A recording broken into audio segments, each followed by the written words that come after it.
Good morning, students. I am Richa Mehta, and this video lecture is of class 9th, unit number 1 of biology, which is cell and tissue.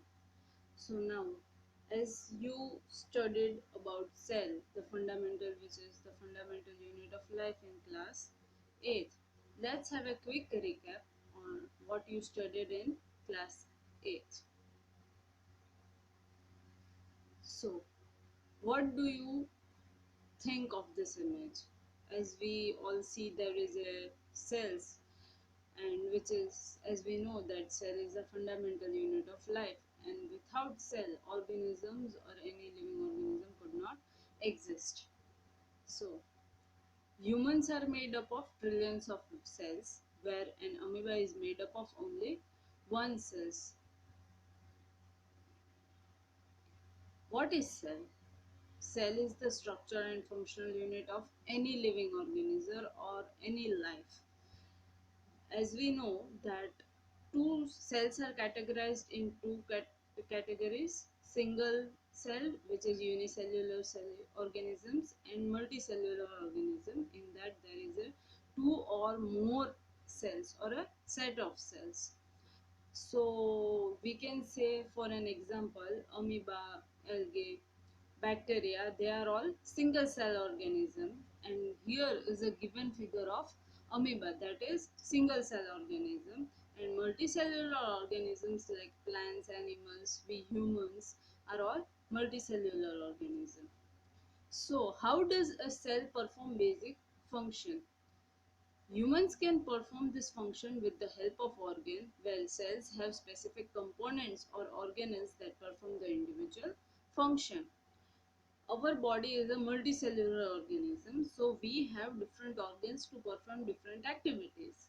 So here is amoeba, and which has single cell organism, which is single cell organism, so it has specific components or organelles that perform that individual function. So the process of digestion in our body is done by stomach, and here in amoeba that same process is done by food vacuole.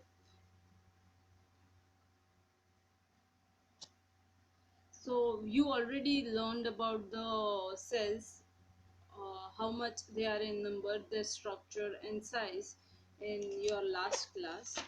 So let's see. Cell shape. The cell shapes are different. They are dependent on their function. So here we can see nerve cells, muscle cells, amoeba, red blood cells. There are many other cells like photoreceptor cells, hair cells, reproductive cells, epithelia cells, then adipose cells. There are many different cells, nerve cells. Then they also has different size. They vary in different size. The smallest cells, that is mycoplasma, which is 0.1 micrometer, which we can't see with our naked eyes. And the largest cell is ostrich egg, which is almost 125 micrometer mm. The ostrich egg is the largest cell, and then mycoplasma is the smallest cells, which is 0.1 micrometer. So we already know that we discussed that unicellular and multicellular, there are two classifications of an organism. So in the here given figure, that we can see amoeba, paramecium, euglena, they are all unicellular organism, which is single celled organism. And dog, cat and plant, they are multicellular organisms. So organisms can be classified into two parts.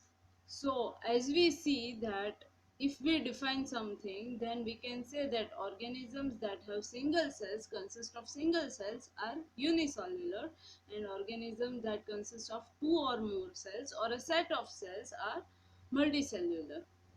So till now we discussed the size and shape of the cells and their functions. Depending on their function, they vary, and organism that can be classified on the number of cells present in human body. So Till now, that we discussed was your quick revision about cell in your previous class. So now in this standard, you will came to know that who discovered the cell and what is cell theory. So let's start. First, there was Hans Lippershey and Zachary Janssen. They both discovered the first compound microscope in 1595.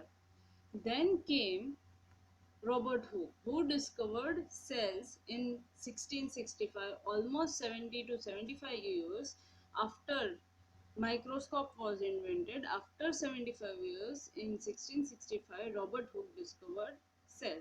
So students, do you know how Robert Hooke discovered cells? Robert Hooke discovered cells by observing the slice of cork under a microscope, and then cork appeared of a small hexagonal components, and then he named that hexagonal components are cells. If there was a question that who discovered cells and how, so we can say that Robert Hooke discovered cell, and how?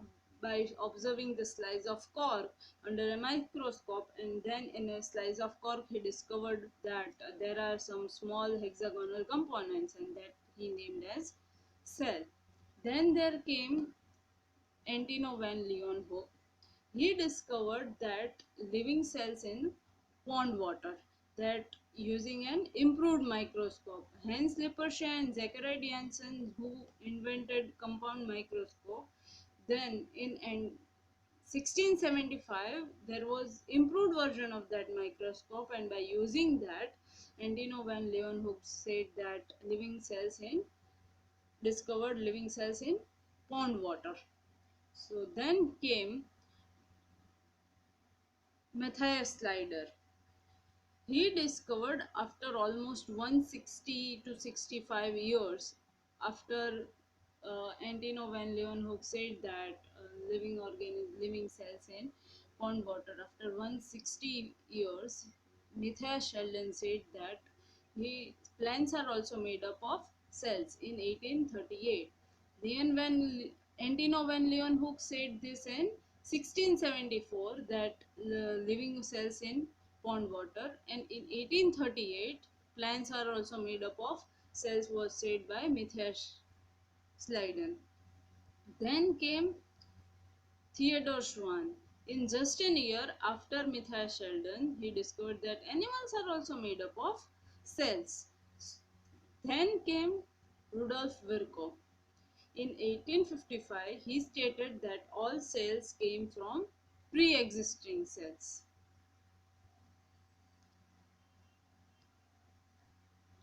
So all these scientists helped in the discovery of cell. They stated there's some discoveries, and the main discovery of cell was done by Robert Hooke.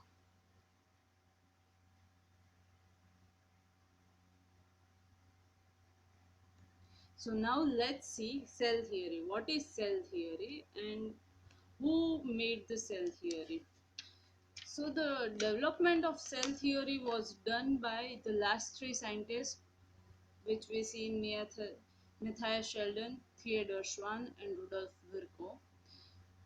Matthias Sheldon discovered that plants are also living, cells are also present in plant, and Theodore Schwann also said that animals are present, and Rudolf Virchow said that cells are pre-existing cells, and they three came up with the principle of cell theory. So they made that three main special principles, these three principles that define cell theory, that states cell theory. And first principle is all living things can made up of one or more cells, that we already know as we discussed that there are two categories, unicellular or multicellular. And so that the first stated principle was all living things are made up of one or more cells. Second, the cells form the basic unit of life. So cells, as we know, they are structural and functional fundamental unit of life. Cell are, so they are the basic unit of life, and without it any organism would not exist.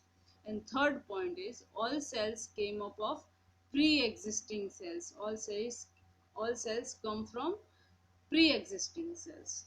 So these are the three principles that states the cell theory.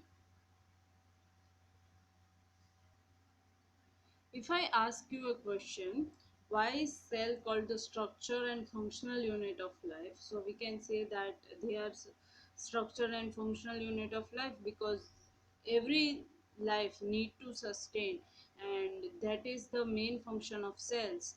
So every activities that is carried in our body or any organism, that is due to cells. So we can write a cell is called the functional unit of life because all the functions, basic functions that are needed to be sustained life can be carried out by cell. For example, cells can perform activities such as nutrition, excretion and respiration. So they are the basic functional and structural unit of life. So now let's discuss practice question number 1 in 1.1 and 1.2. So first question is 1.1, practice question 1 on SB2 supplementary book 2 page. State the cell theory and explain how different scientists contribute to the discovery of cell. The cell theory, so the answer is the cell theory states that all plants and animals are composed of cell and that the cells is the basic unit of life. That we know that plants, animals, all the living organisms are composed of cells because they are the basic unit of life. So cell theory states that plants and animals, we seen three main points that plants and animals, all organisms are living of cells and cell is the basic unit of life. And how different scientists contribution to the discovery of cell. So we can say that uh, Slider and Schwann first stated the cell theory, and further Virchow further expanded the cell theory by suggesting that all new cells arise from pre-existing cells. Next question 1.2. Do all the cells of body look alike in the term of shape, size and structure? Explain using three examples. The question is like, we already seen that shape, size and structure of all the cells differ from each other. They depend on their function. For example, we have to give here three examples. So examples are: muscle cells are long and tapered at the end. Red blood cells are bioconcave disc shaped cells, and nerve cells are elongated tips. And these are the three different shapes we discussed of muscle cells are long. They are, as you seen in the figure in your supplementary book, there is a figure of muscle cells, and red blood cells is round, disc shaped like structure, and nerve cells has elongated tips. And in this, if we say on size, if we see the smallest cells, as I told you, the smallest cells is mycoplasma, and which is 0.1 micrometer in diameter, and largest cell is ostrich egg, which is around 125 in diameter.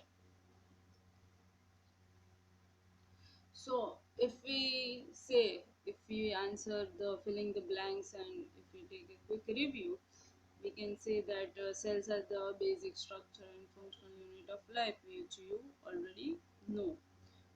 If there is a question that all cells arise from pre-existing cells, was stated by who stated that all cells arise from a pre-existing cell?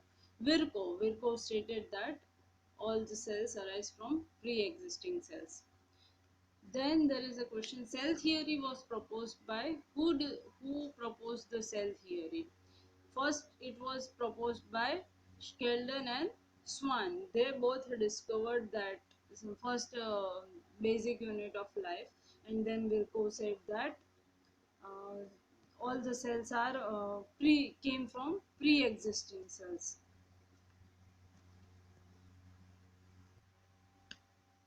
So now Let's study about what are cells made up of and what is the cells are made up of cell membrane, cell wall, nucleus, cytoplasm, and their organelles. So if we compare animal cell and plant cell, we can see cell membrane in both, then plasma membrane in both. No, plasma membrane is only only present in plant cell, or plasma membrane which is known as cell wall. So, and nucleus is present in both animal cell and plant cell, and cytoplasm is also present in both animal cell and plant cell. That you already know the different parts of cells. So the main parts of the cell are cell wall, nucleus, and cytoplasm. They are the main parts of cells. So what is their function, what is their location, what is their size, what is their structure, we will all discuss more on that topic in the next class. So for today's homework, you write your practice question number 1 in your notebook, and that's it. And read the supplementary book 1 and 2, page number concept and 1 and concept and 2. Okay. Thank you, students.